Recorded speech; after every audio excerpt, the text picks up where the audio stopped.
Europe is taking the pedal off the metal on Uber's quest to expand its services on the continent. The Silicon Valley company has branded itself a tech firm since its inception. But on Wednesday, the European Court of Justice ruled otherwise. It said Uber exercises decisive influence over the conditions under which its drivers provide their service. The court added that the company's digital platform merely connects non-professional drivers to consumers. As a result, the court determined Uber mainly functions as a transport service. The case landed in the EU's top court after a taxi association in Barcelona lodged a complaint in 2014. It accused Uber of unfair competition by avoiding rules for taxis. The group hailed the ruling as a victory for traditional services. We have managed to get Uber, a multinational company, to kneel before a group of taxi drivers who in the past managed to stop the service here in Spain. And now we have stopped it all over Europe, which is very important. Despite the legal setback, Uber says it's sticking to its plans in Europe. This ruling will not change things in most EU countries where we already operate under transportation law. As our new CEO has said, it is appropriate to regulate services such as Uber, and so we will continue the dialogue with cities across Europe. While the decision won't likely impact Uber's operations in the region, it could mean that the company will have to start paying higher licensing fees and employee benefits to its drivers. It also means that other operators of the gig economy will have to watch their backs. The easy ride they've enjoyed so far could be coming to an end. Laila Humairah, TRT World. Let's bring in Andre Spicer now. He's a professor of Organisational Behaviour at the Cass Business School in London. Andre, great to have you on Money Talks. Let me start with your job title. It is rather interesting. What exactly is organisational behaviour, and how does that relate to where Uber is right now? Well, the field I study is why people do either good or bad things in the workplace. So if we look at Uber, throughout this year, what we've seen is a company where it's been revealed to have a culture which is very questionable. So at the start of the year, we saw allegations around sexual harassment in the company. We saw the company skirting around regulations, and this seems to have been basically baked into its business model.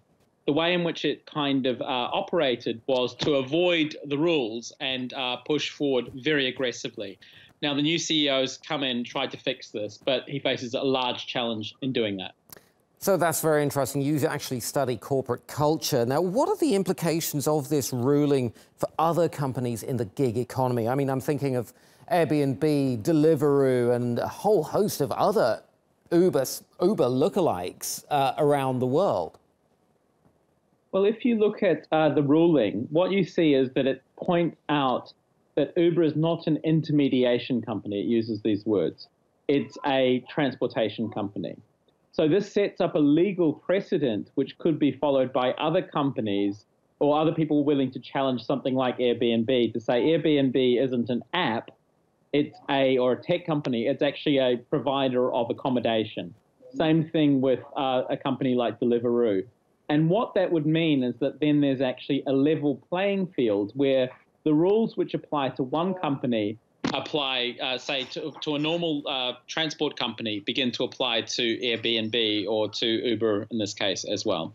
Do you think, I mean, going back to Uber's culture, do you think it can actually change its culture without undermining the very business model that makes it successful and unique?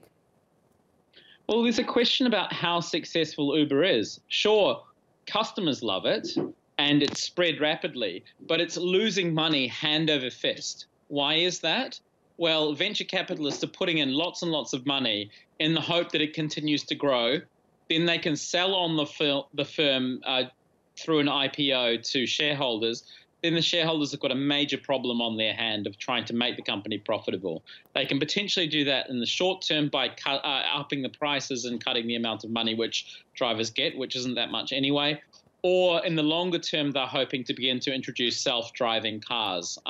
So essentially, as Uber drivers drive around London or any city, they're beginning to learn the road and learn how to do it. And their hope is to bring in self-driving cars and replace the drivers altogether eventually. Andre, do you think that Uber could go the way of Napster? This is the music streaming service that was around in the early noughties. It blazed a trail for music streaming, but it ran into regulation. And it paid the ultimate price. Do you think Uber could go the same way?